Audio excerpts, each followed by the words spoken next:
you have these like extreme highs. You know, as humans, we're not meant to have that like insane rush of endorphins where you play to 20,000 people and they're all screaming at you and it's like the best thing ever. And then you're put on a buggy as soon as it's finished and you're taken straight to your hotel, and then the next thing you know, you're sat in a Premier Inn on your own. There are those moments of like proper highs and then like kind of lows.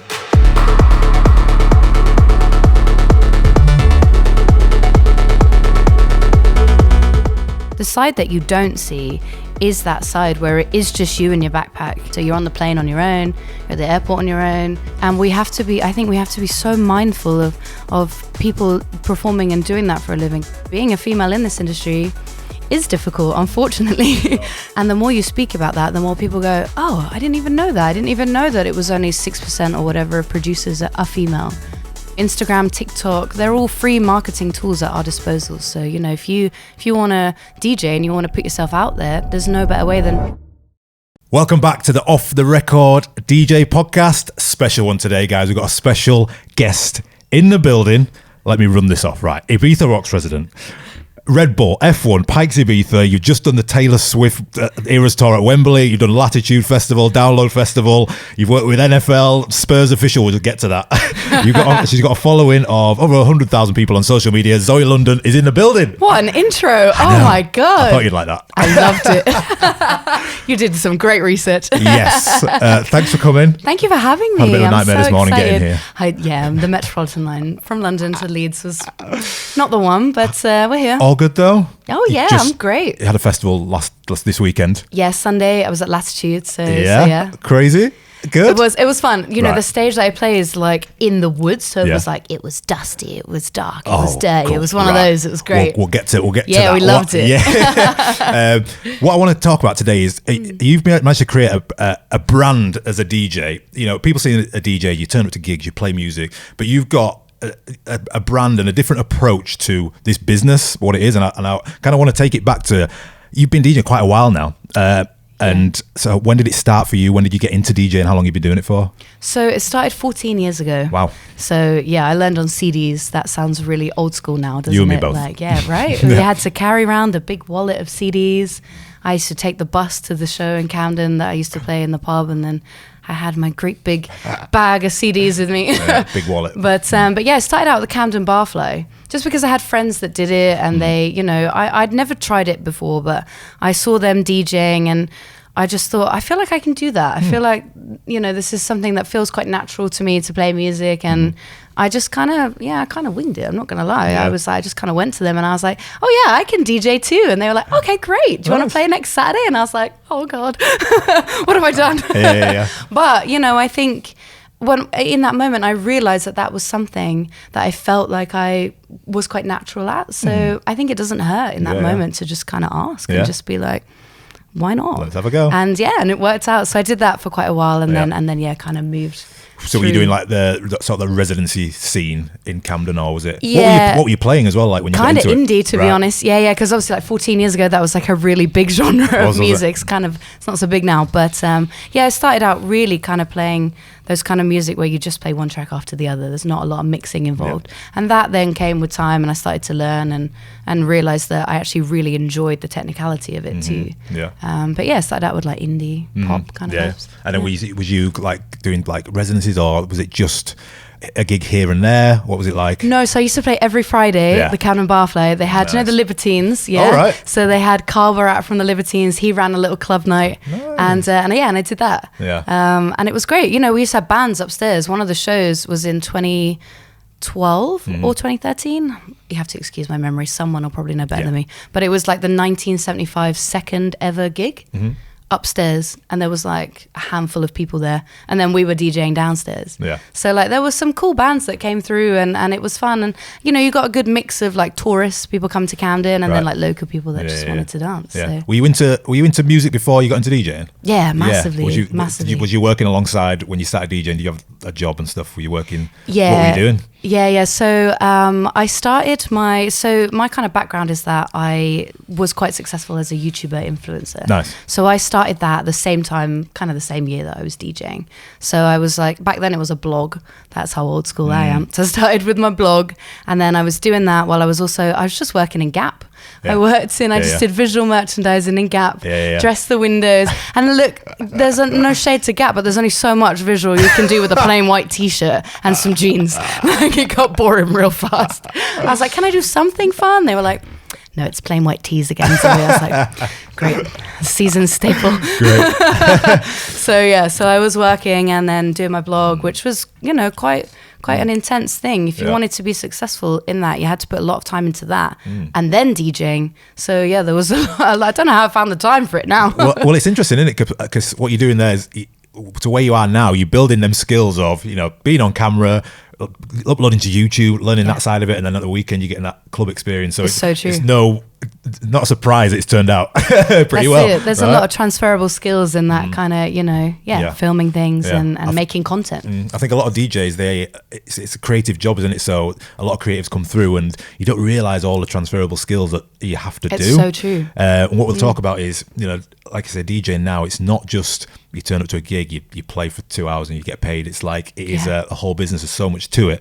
And you do it so well. So when you started, like up until now, you're doing sort of Ibiza Rocks and you're like doing festivals and things like that. When was the transition when you started to get, better gigs and you're like, I'm going in full time? What was that transition like? I'd say that probably happened. So if I started 14 years ago, we're talking like 2010 kind of time. Yeah.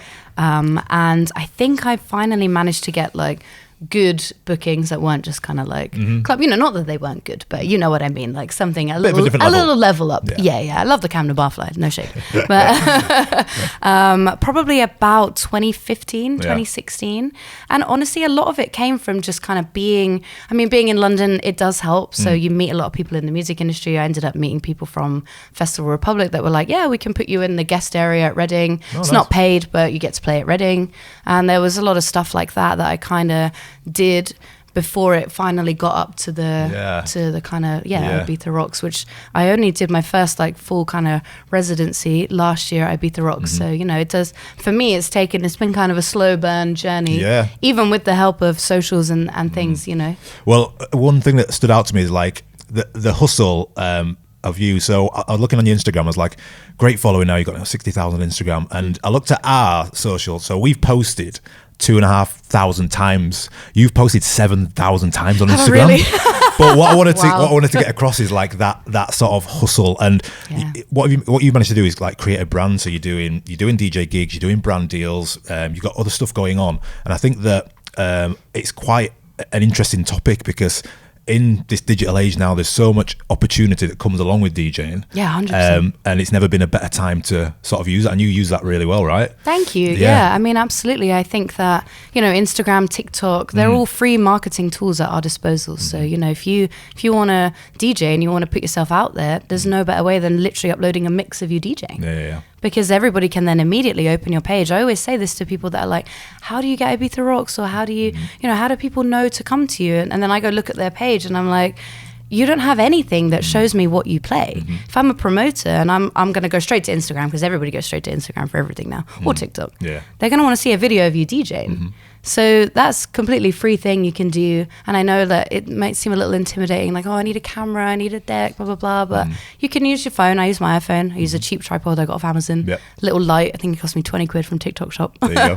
and yeah, of course you need a deck. But, even those are like, 140 for the most basic Pioneer. So I think that kind of thing is so important to just show people what you can do. And I've kind of always had that mindset of like, I didn't grow up with a lot of money. We didn't come from a lot of money. So I wasn't able to kind of put finances into things to help me. So I had to use everything that I had creatively for free. So, it was things like getting samples of wallpaper to put behind me in my rental flat to make it look nice, to then record a mix. Love that. Like, you do what you have to do to make it look good. I have so many people that were like, oh my God, I thought you lived in a really big house. I was like, no, I just went to B&Q and got some nice wallpaper. I got like some fake, like, you can get like samples like laminate flooring. Just put that on my crappy rental table, made that look nice. Got a couple of plants from IKEA, fake plants, and just kind of made There's things. One behind you. There you go. See, just kind of made it look, because that kind of stuff is actually so important. If it just looks a little bit nice, which you don't need to put a lot of money into or a lot of effort. People are suddenly like, oh, this DJ's cool. Nice. Yeah. Nice. So yeah. Yeah. So you've sort of built I call it like a ZOE London brand. Does that help you sort of not be sort of boxed in by like genres, and are you still able to sort of play everything? Because you're turning up to see ZOE London DJ. You play more house and stuff now, right? Yes, Ibiza primarily. Rocks, Yeah. It sort of allows you to be a bit more free creatively when you're DJing. So it does and it doesn't. Right. There are some things that really help because people are like, we want to see kind of everything that you're mixing and how you do that. But then also it doesn't help in the sense that sometimes promoters are like, we don't know where to put you. Interesting. Yeah. So, and I've had that a few times because, I mean, I started out playing indie rock and then I played a lot of kind of rock music and I do a set at Download Festival. I've been doing it every year since 2017. It's like a big rock festival, yeah, right? huge rock and metal festival. And I play drum and bass mixed with like rock samples over the top. Nice. And at first, they hated it. They were like, what is this?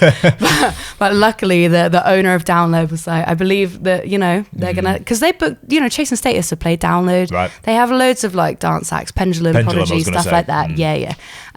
So, there's a market for it. Because I think fundamentally, people that like metal music also like drum and bass because it's hard, it's fast, and it's loud. Literally. It's the same thing in a different font, right? Literally. So I think a lot of them just don't know that they like it. Yeah. So I do that, and I've been doing that for quite a while. But then because I do that, I've had a couple of people that have come to see me at Download where I've been playing drum and bass and like rock, and then they've come to Ibiza Rocks and they've been like, what is this? Oh, right. Yeah. And I'm playing like house music. Yeah, okay. So there's a few different levels of confusion within that. So I'm kind of trying to streamline the two. I'm going to do that thing where DJs have like another name that they put that stuff under. I want to do like Diplo kind of, another name kind of vibe. Nice. So because I think that it might just help to differentiate. Really? But then it does give me a nice level of freedom where like Latitude this weekend, I felt like they wanted a little bit of drum and bass.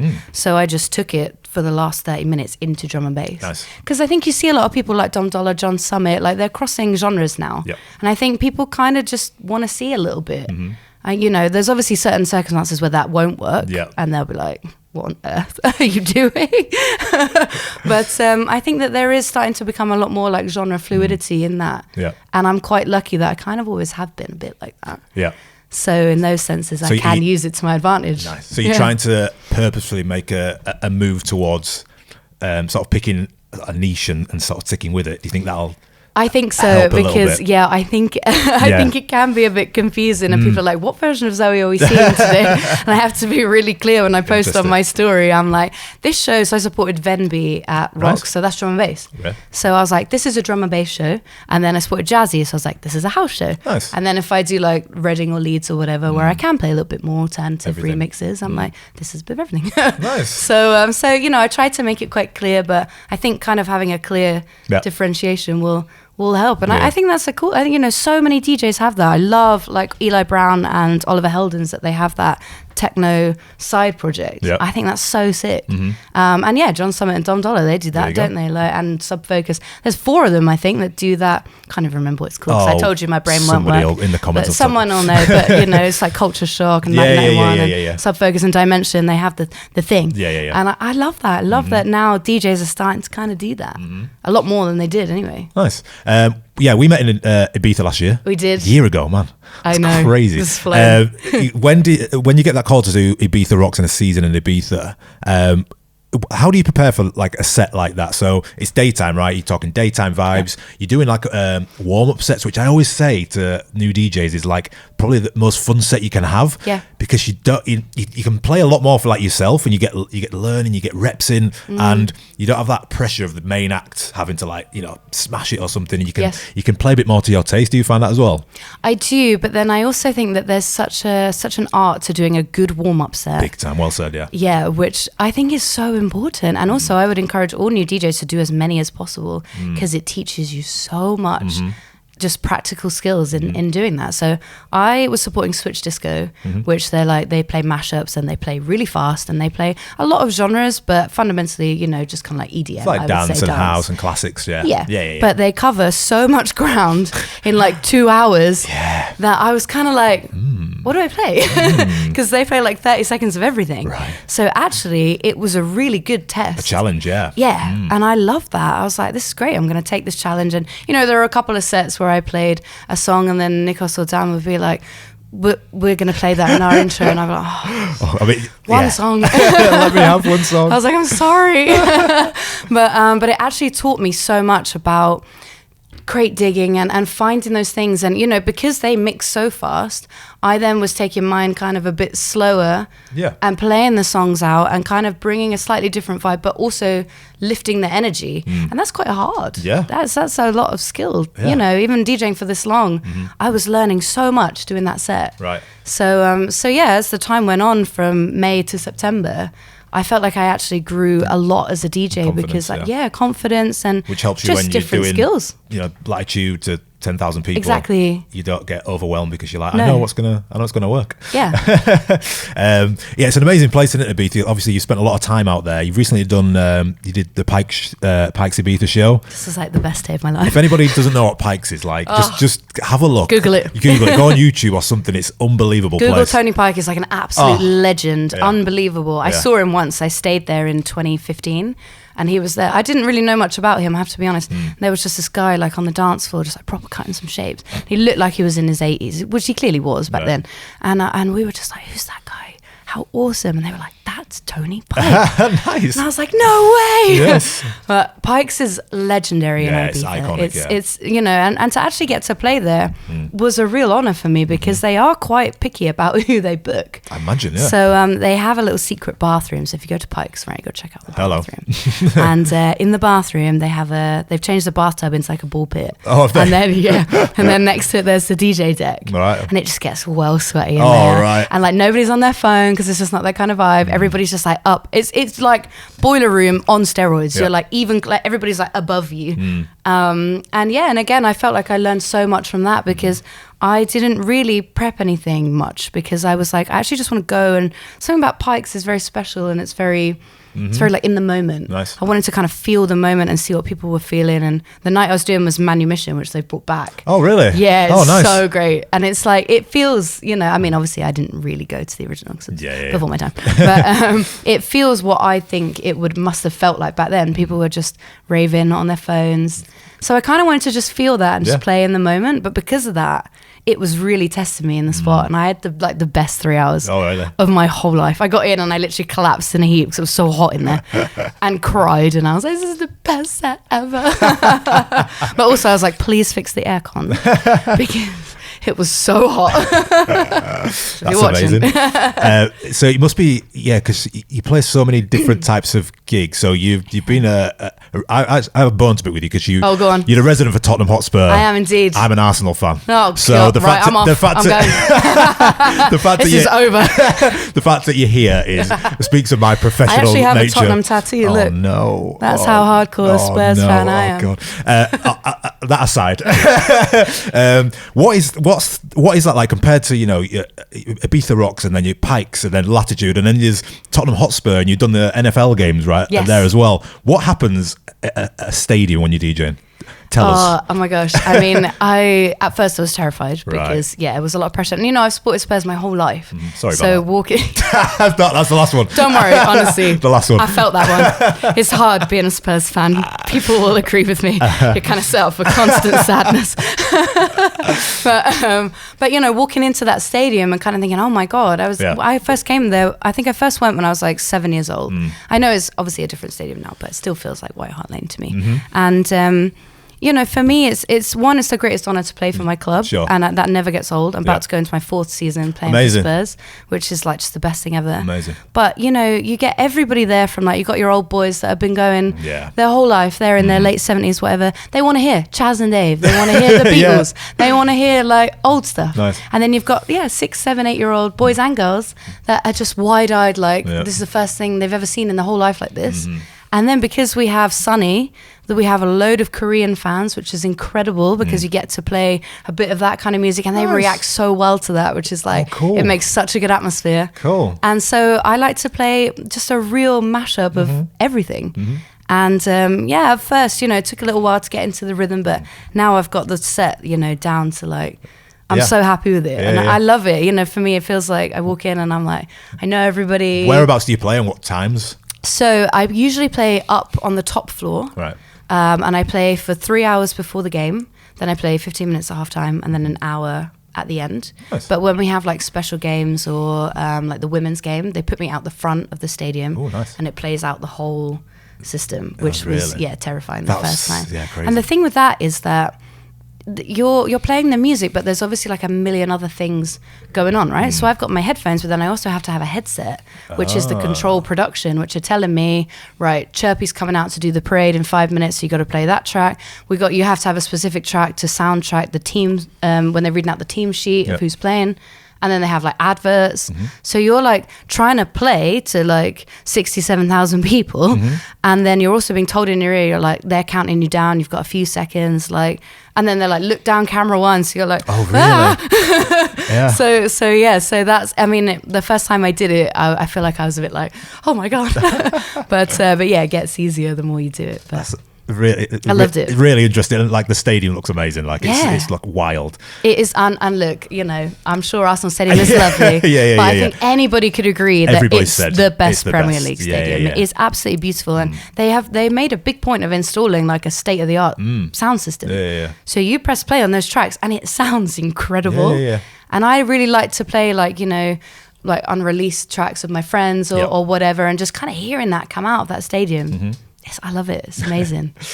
When you started back in 14 years ago and like up until now, and I noticed you did like you obviously you're doing Wembley, you've done stuff with like Formula One and Red Bull. I think DJs would love to know like how different brand deals and these types of different gigs, which aren't your traditional in a club on a stage, how do these come about? Is it just networking? Is it just building up that network over time? Yeah, I think networking really helps. Right. But I think having a really strong brand presence.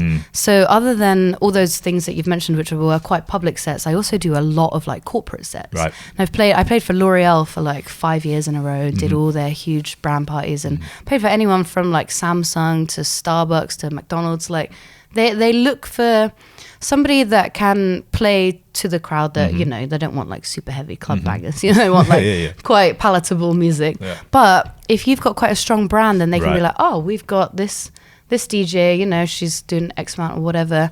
And I think for me, I mean, it really helped that I was quite successful on YouTube between, I want to say like 2012 to 2015. That was like, and YouTube back then was also like a beast. It was growing. That was the PewDiePie, Casey Neistat era.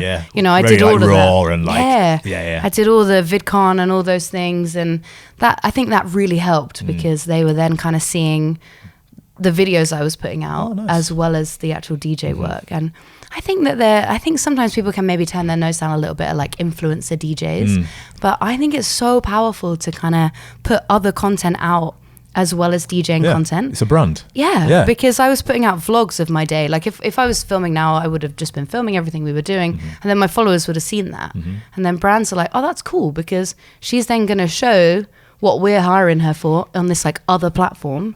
And then the followers liked it because they were seeing the stuff behind the scenes that... Right. Do you know what I mean? Yeah.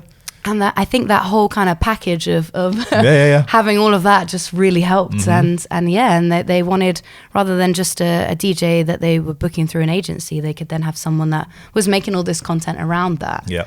And I think that, I think everybody should be on TikTok, just filming their day. I love it when DJs post that, like, come with me to Ibiza Rocks. Because if you've never done that, you're seeing that for the first time. Everybody's got a phone and you can do that. I mean, I'm obsessed. I literally watched Sub Focus the other day doing like, come with me to EDC. And I was like, wow. Yes, let's go. It was so cool. And I just think that, kind of thinking outside the box with obviously post mixes and post that kind of DJ centric content. But also what helped me get those shows is posting just the lifestyle. Well, it's really interesting to hear, because I think that a lot of people who don't really like social media or they're not familiar with it, I guess it's like they don't really know what they're sort of posting for. I think it's like if they post a few times, they don't get any traction, they're not getting any sort of gigs. You don't see the stuff that you're getting like behind the scenes, all this like brand work and this networking deals and all of these things that come along with it is a totally different part of it. And like I say, it's we had Mark Knight in a few weeks ago, and he says, this is you're in like the music, you're in the DJ business. It's not being a DJ anymore. 100%. And it's never been more popular, but there's also never been more opportunity. Absolutely. And I spoke to, you've been with your agent now for quite some time, haven't you? Yes. And I spoke to her, and how does that relationship work with an agent and a brand deal? So if you're getting like a brand deal in for, I know you've been to like festivals and things for different brands and sponsorships. How does that work? Do they come to you? Do you come to them? Is it a mixture? It's a bit of a mixture. Yeah. I'm quite fortunate that I've been doing it quite a long time. So I do know quite a lot of the marketing agencies or PR companies. But my agency is like a music-based influencer agency. So they represent a lot of different people. They've got some really cool artists, like they've got like a pop punk artist called No Offense, and like a bunch of other like creative musicians, which is really cool.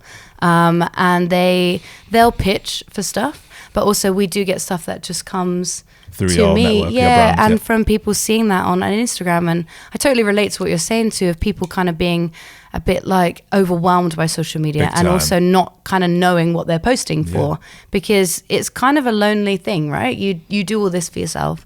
You don't always have somebody saying, hey, do this, post that. You don't know what, you know. And I think that's important to know, because I think that when you get an agent, people will think, right, I've got an agent now, the hard work's done.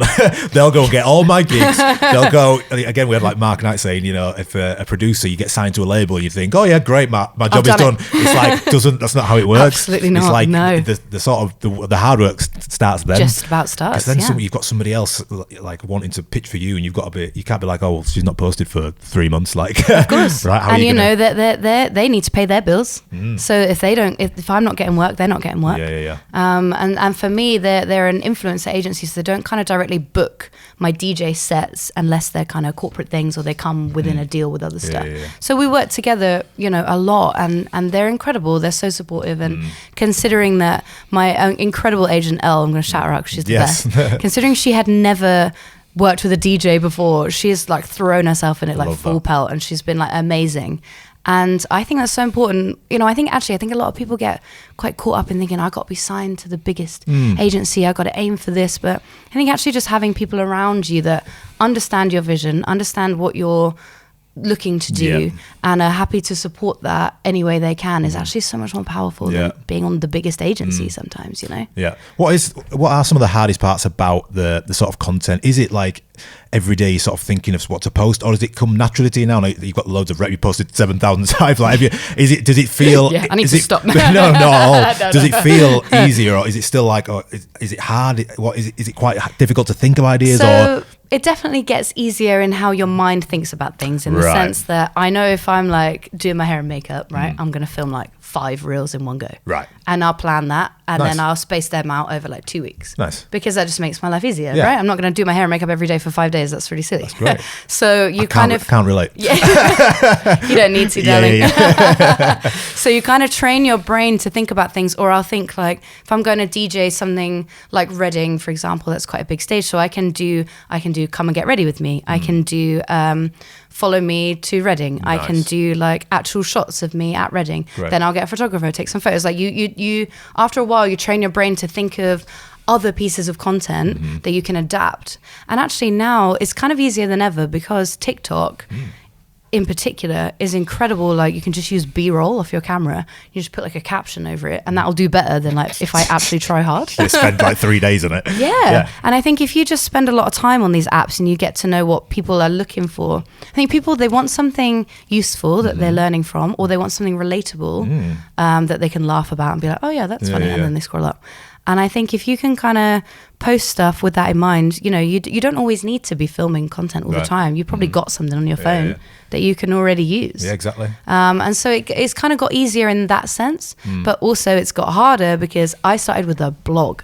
Right. So I had to learn how to do that. Then I had to move to YouTube and learn how to do that.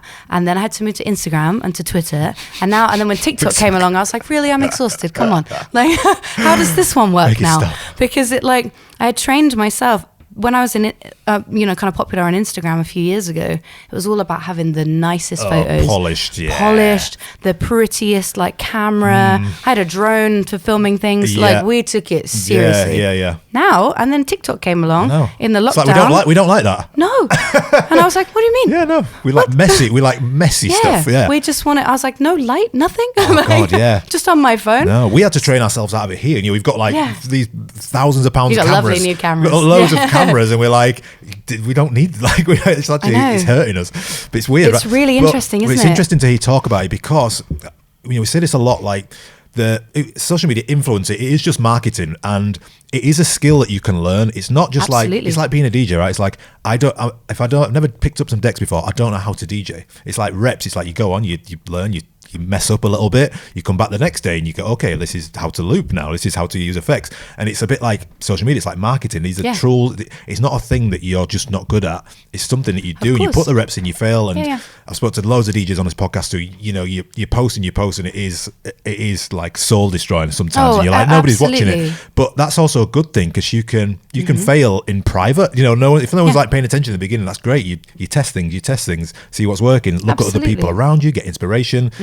You post quite a lot of like inspirational like messaging and quotes, and I'll go on your feed and there's loads there's great like female DJ community over there, there's like artists and stuff, and I think that's really relatable, isn't it? Because being a solopreneur sort of DJ, it's not all, I'm on stage at Ibiza Rocks and this is my whole life. Yeah, absolutely. And I'm quite conscious that obviously I'm very lucky to be able to do this for a living. I've worked hard to get here, but I am privileged to do this, and I'm aware that not everybody that's consuming my content is going to enjoy that, because they're going to be like, great, this is doing another show again. So I think it's so important to keep that kind of human aspect of like, I'm doing this, but I'm also going through life, same as you. I'm doing other things, and being a female in this industry is difficult, unfortunately. So the more people that speak up about that, the better it gets for everybody. I want more women. We need that. More women, more non-binary, more, we need that. And the more you speak about that, the more people go, oh, I didn't even know that. I didn't even know that it was only 6% or whatever of producers are female. And that's quite important to me, to show that other side of things, as well as this is really cool that I get to do this, but not everybody is able to do that because of these stupid reasons in this industry that held some people back. Do you feel like it's been harder being a female, getting in and getting to these shows and getting to the top? What are some of the good things and the bad things that come with that? So like I was saying earlier about being an influencer DJ, I kind of have always been labeled as that. So people are like, well, she's not doing it live. And I'm just like, do you not think I would be so bored after 14 years just standing there and not doing it live? Like it's harder. It's so much harder. Like you can't. I'm not even like a good liar. What would I do? I'm not doing it. So you're kind of always up against that battle. But it is, and it's a really unfortunate side of the industry, and that I've had some really difficult like meetings. I sat in a boardroom in like 2019. I wanted to play. I'm not going to obviously name anything or whatever. I just wanted to play a particular thing. I wanted to do something, and they just kind of looked at me and they were just like, "Well, you just don't look like a DJ. Like you're just not like attractive enough." Really? And I was just like, really though? Like why does that have to be a factor? And there is just kind of an unfortunate side that women are just treated a little differently. And I'd like to think that there's some incredible people, like Jaguar is amazing with the Jaguar Foundation, like kind of pushing that message. And Sam Devine is incredible at that, of trying to encourage more women to step up and do it.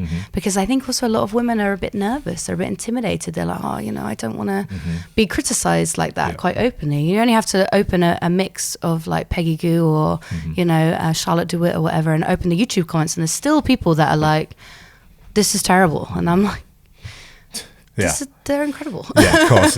Yeah. And even seeing that, doesn't get any easier, does it? I imagine. No, it's hard. You definitely get used to it, and you do have to have a bit of a thick skin. And I'm kind of the person in life where I'm just like, I know not everybody's going to like me, and that's okay. That's fine. I'm fine with that. There's, I'm playing at a festival. There's other things you can go and watch, because that's the thing that gets me when people then comment and they're like, I don't want to see that. I'm like, that's fine.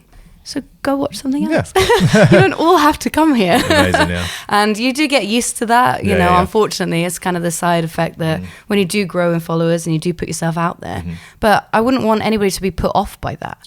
Because it's manageable, and you just kind of teach yourself that you have to remember that, well, you're doing what you want to do. And it's a really brave and amazing thing to put yourself out there anyway. And like you were saying, people, they get a little, like, oh, this video didn't do too well, or I don't want to do social media, it's not doing good. But you have to try to see kind of, what it is that people are interested in, following you for. You got to find your followers. Yeah, and if you don't upload if you don't just try and upload anything, the amount of people that are like, oh, I'd like to start DJing, I'd like to start YouTube, and I always just be like, so do it. Yeah. Just post. Look at people like Mal P, right? He was DJing, producing for a really long time, and then it wasn't, I think he was doing relatively okay and kind of getting places, and then he had Drugs from Amsterdam, and when that dropped, they then just wiped everything from before, because it was like, that doesn't matter now. Yeah. You don't need to do that. You can try and do your best, and then if you do have that moment where it does tip over, you can just delete it. Yeah. It doesn't matter. You don't know till you try. You have to upload something to try. And if you don't, you'll just be sat there thinking, maybe I could have. And it's interesting, isn't it? Because Malpi is a great example, and you are as well, where people turn up out of nowhere and people think, oh my God, where's this person come from? But then when you dig deep, they've been doing it 14, 15 years, 20 years, and they've got the reps. So when that does happen, they're prepared for it and they're ready to go. I think a lot of people thought that about James Hype, and I was like, I remember back in the day, right? James Hype was in like Prism, and I was playing like the rock club next door or whatever. I'd be like, oh my God, I love him. There'd be like 20 people in there. Sure. He absolutely worked through all those clubs, but people just see the kind of the now. But yeah, even then, there's no shame in then just deleting that. That doesn't matter. When I had realized that YouTube wasn't making me happy anymore and I was finding it quite difficult, I just wiped my whole YouTube channel because it didn't need to be out there anymore. It served its purpose at that time. You've changed as a person. I had changed. I wanted to move on, and a lot of people were like, whoa, why would you do that? And I was like, but why does it need to stay up? Yeah. It doesn't. Yeah. And I think a lot of people forget that. Stuff does live on the internet for a long time, sure. But you can also just delete it. Sure. If you don't upload it, how do you know? Yeah. I think it's amazing. I think that people get obsessed with the vanity metrics, and it's like, oh my God, this video hasn't done well. And it's like, well, you don't need a million followers to be successful, to have a fan base, to get gigs, to be supported. You just need a good following that love you, and go in your comments, and it's the huge like female DJ community, like everybody's backing each other, and it's like, that's all you need, right? That's you need 100%. You need that loyal following, really. Yeah, that's it. Yeah. And you can have 100 loyal followers. Exactly. That's still 100 people that are going to fill a room. That's a lot of people. It is, yeah. I think people get really caught up in, and I get it as somebody who came up through that industry as it was in its infancy, and it was, people were just figuring out how to deal with influencers. I was one of the very first in the UK to kind of do that as a career. Right. And having had the number against my name kind of judging me all this time, I can safely tell you that the reason why I'm still here 14 years later is because I never really cared. I was just like, I just want to be a human being. Yeah. And then because of that, it's so nice. There are people that come to Ibiza Rocks and they're like, I literally grew up with your videos, watching those. Because, it was never about having the biggest number or you can still do what you love. You don't have to worry about it. I think people get so caught up in that. Oh, this one got 1,000 views, but this one's only got 200. And it's like, it doesn't matter. You're putting content out there. Yeah. The more content you put out there, the better. Just upload at sheer volume, constantly. Because that's still, if you upload consistently, that's still 200 people every time that are seeing that. Right. You might have one that might blow up, and then you might be like, oh no, I didn't get as many as that. But the more you upload, the more people you're going to hit. Yeah. Talk to me about some gigs recently. Like, what are some sort of standout moments? Like this year, last year, just done Latitude. I saw the videos. Yeah, like Latitude 10,000 was people good going fun. crazy. Well, LS23 at Leeds was tell me about that. Amazing. That was so fun. Leeds Fest. It was so great. They were like, it was the Thursday night, so I was warming up for Sammy Virgie. Oh my God. No pressure. People who follow this podcast, we talk about him like every other week. Yeah, because he's the best. I know. And also, can I just tell you, he's the nicest human being. He's like a golden retriever in a human. Honestly, he's just like the happiest, smiliest person. And I was like, oh my God, I just love what you do. And he'd like grab me. He was like, I'm so happy, like so nice to meet you. And we've got this really great photo of us both just like grinning ear to ear. But yeah, so obviously I was like, oh my God, okay, Sammy Virgie's on after me. But it was the Thursday. So I think people were just well up for it because they were like, last festival before they go back to work or back to school or whatever. And it just popped off like crazy. Great. But I had a bit of a this has never happened to me before, but the DJ that was meant to be on before me just didn't turn up. Oh, right, okay. kind of a weird one. And to a Leeds Fest set. Yeah, to 20,000 people. Right, they just didn't come. And I was like, are they like not well? They were like, no, they're just not coming. Wow. So don't do that. It's very unprofessional. Do not do that. But they then turned to me and they were like, so there's 20,000 people out there.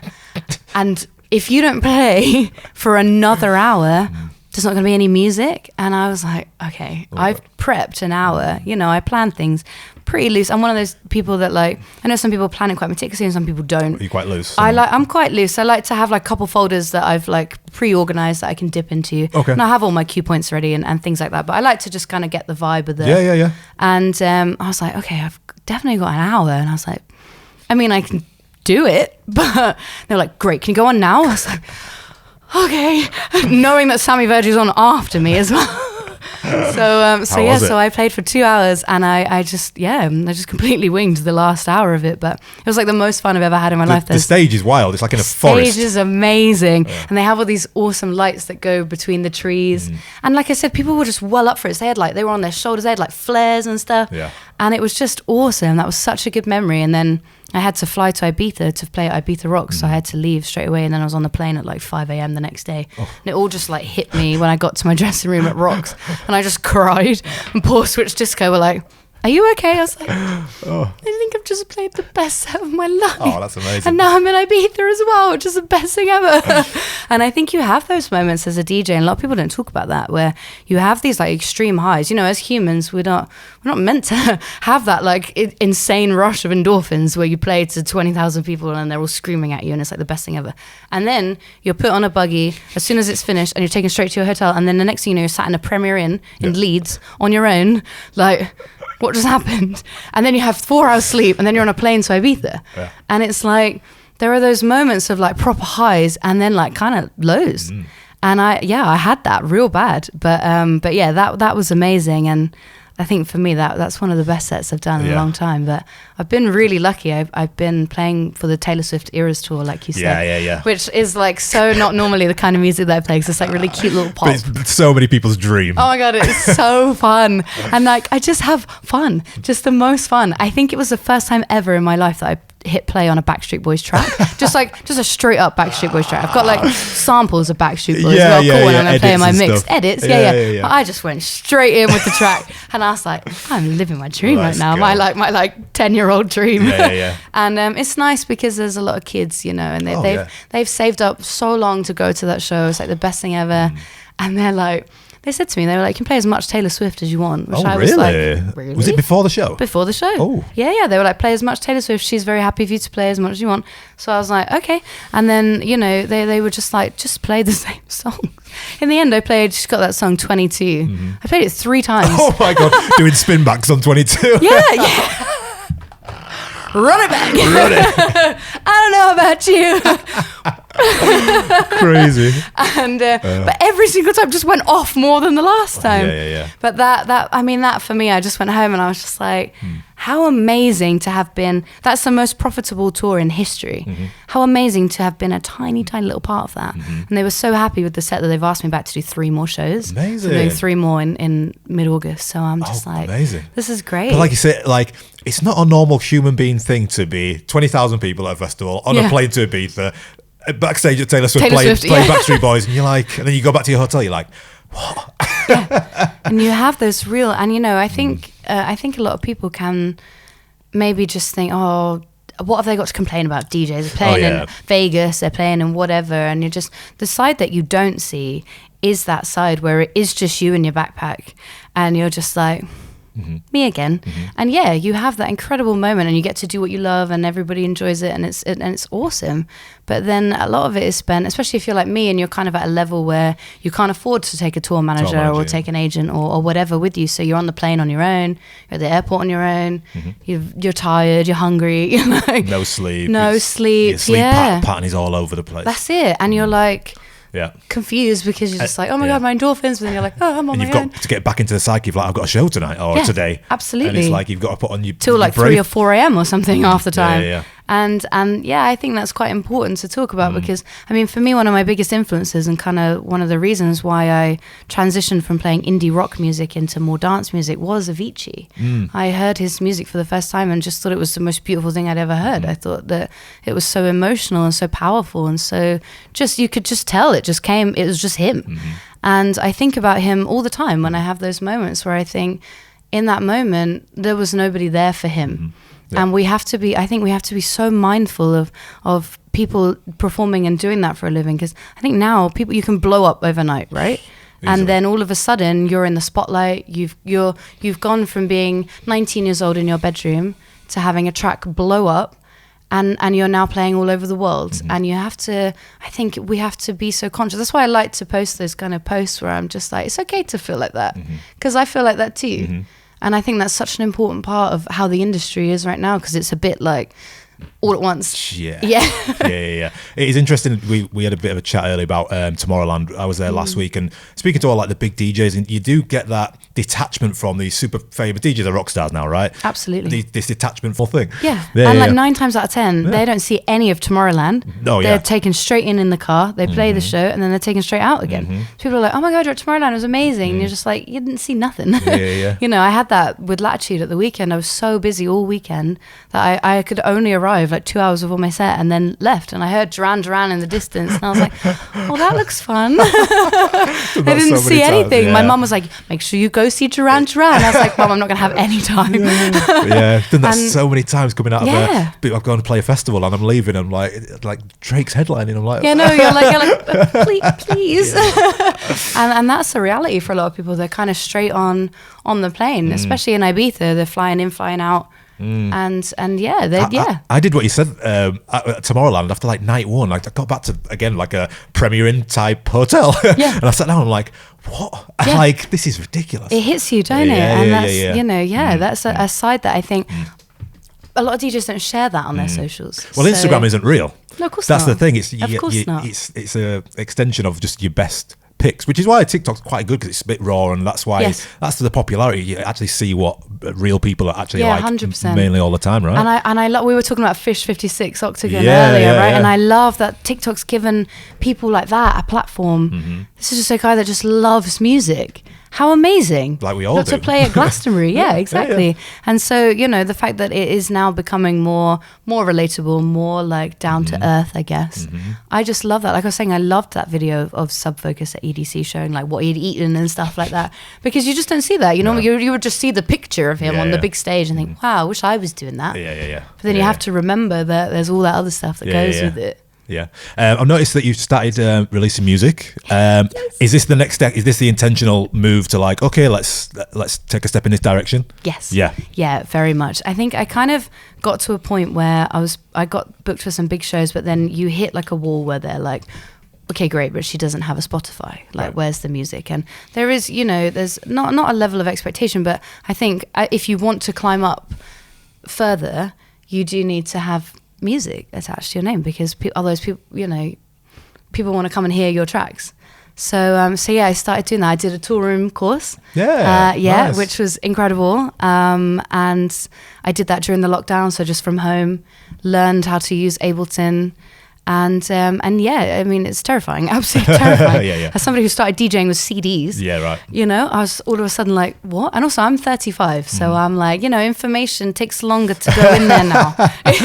There were times I wanted to just launch my Mac out of the window, because I was just like, why didn't I do this at 16 when my brain was good? A sponge.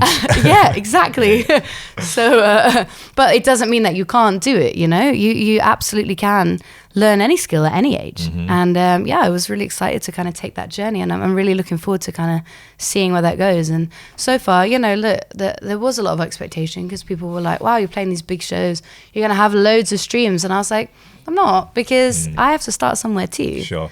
And the track's doing well, but you know, it's still relatively small compared to other people. But that's really fun. As somebody who's worked a long time on different platforms, going from naught to or whatever, that's like a new challenge for me. I'm like, great, so let's get the Spotify. Let's do this one now. Spotify's the next one. It's interesting to hear you talk about it, because again, speaking to a lot of people at Tomorrowland, it was very apparent that all of these DJs and stuff had music. They all had a track. Not all of them had like millions of followers, but they wasn't from like a resident club background. They were all sort of producer DJs, and it's amazing to hear that you're being sort of intentional about that. And there is a ceiling, not for everybody, right? But there is a certain ceiling where to get to those other shows and these bigger shows, you do need music. You do. That's the thing. I mean, use me as an example. You can get to that level of playing LS23 and other things on the merit of the DJ skills alone. Absolutely. And if that's what you want to do, then you can quite easily do that. But you will hit a level where like you might get leads, but you wouldn't get Creamfields, let's say, because they're looking for people that are producing music. And yeah, we were talking about this before we started recording about the difference between DJ producers and producer DJs. And I'm very much a DJ producer. And I'm quite like, I very much want to keep the live set as the most important part of what I do. Because like people like James Hype and Sammy Vergi and EZ, you go to see them DJ. Yes. And I love that. I think that's so, I love watching producer DJs too, and hearing all their tracks and having the best time ever. But there's a real, I worry that I think a lot of people think they have to have the music first and go down that road, when actually there are so many people out there that just want to see a fun DJ set from a DJ that loves to DJ. Yeah. Well, I think you've got a great foundation, because I've played a lot of shows with producers who've had a track, they've blown up, and then they're not experienced DJs, so they struggle to hold a crowd, especially if they've only got one or two tracks out. They play one or two tracks and they've got another 45 minutes to DJ, and they struggle. Where if you've got that real world, long term experience of holding a crowd, so when you start releasing music and you start getting the gigs from the music, you can be like, this part's the easy bit. Yeah, the hardest part is making it and learning the software. That's the hardest part. And then you press play and you're like, oh great, it's just the same as any other track, except it's got my name on it, which is like the most exciting thing in the whole entire world. First time I ever played it, when it was still a demo last year at Ibiza Rocks, I was like, no one knows this is my song. That meme of the no one knows this is me. That was me, like, they don't know. And that's a really nice feeling, and yeah, like you said, there's a real art and skill of knowing to read the crowd and knowing what people want to hear, and learning that first is so important. I think, what's next for you this year? Gigs, you're doing Reading in a couple of weeks. Yes. What else we got on? What else is going on? So Reading's gonna be a really fun one, because they've just built this new dance stage, which I think is a bit like, it's brand new for the first time. Because I think Reading was always kind of an indie fest, right? But now it's starting to move way into that. So they've kind of adapted with that, and they've built this like crazy dance stage. And I'm on after the Prodigy. So you need to come back and be like, how do I hold a crowd after pressure. Prodigy? Yeah. Just my childhood heroes. No big deal. So that's, I'm really looking forward to that. But I am kind of. How are you going to attack that? You're going to keep it at the level? You're still thinking about it? I'm kind of pushing it to the back of my mind a little bit, like, oh God. But I think that kind of set, I'm going to start at that tempo and kind of take it to the sing-alongs for the end, do you know what I mean? Because I think they're going to want to keep it at that level. You just heard the Prodigy. I wouldn't want that to end. I'd be like, let's go, keep going. So I've got that coming out. I've got the 3 dates with Taylor Swift, obviously back at Spurs in September. What other bits have I got? I'm one of them people. I just kind of go with the flow. Just do a bit of everything. Wake up! I've got to DJ at Spurs today. Cool. But you've said a few times that you do like to live in the moment all the time. Very much. I think it's a great thing, isn't it? Just to not have the chaos, because this like, as or is we it more chaos? Maybe, but as we discussed, this it's not a normal job, and you've built a brand up, and it's not your traditional. I get 5 residencies, and I go here. It's a brand. It's a business. It's like, I think Matt Knight described it as like being an octopus. You've got 8 hands, 8 tentacles, all working in different times. Absolutely. I think you have to be the certain type of person that can work kind of last minute like that, because you do get some things that do come in a week or so before. And I kind of like that. I kind of thrive in that environment of challenging myself to do that. I've always kind of been like that. So it works quite well for me to work like that. But it's always one of those things where people are like, what have you got coming up? And I'm like, right now I couldn't tell you, but I know that September will be booked. It's going to be great. Do you know what I mean? Yeah, it's going to be awesome. It's going to be the best month ever. Well, listen, best of luck with the Thank Prodigy you. gig. I can't wait to see the videos and see how it went. We're gonna support all your music and stuff like that, and you're gonna stick around and do a mix for us. I can't wait. I'm so excited. go. I'm such a big fan of Crossfader. Oh, you know this. yeah, I'm yeah. like, back in the day when I was like, you know, like 10 years ago or whatever, and people would always say to me, how did you learn to DJ? I was like, you've got to follow Crossfader. They are the best. They post all the best tutorials because everything's just so clear and so easy. So I'm like, to play for you guys, that's an honor for me. I'm stoked. I can't wait. We are buzzing. So you can watch. We're going to post them at the same time, so you can watch Zoe's mix now. Follow Zoe London. I'll put all the links in the description. Thank you so much for coming. Thank you for having me. Let's get on the decks. Let's do it.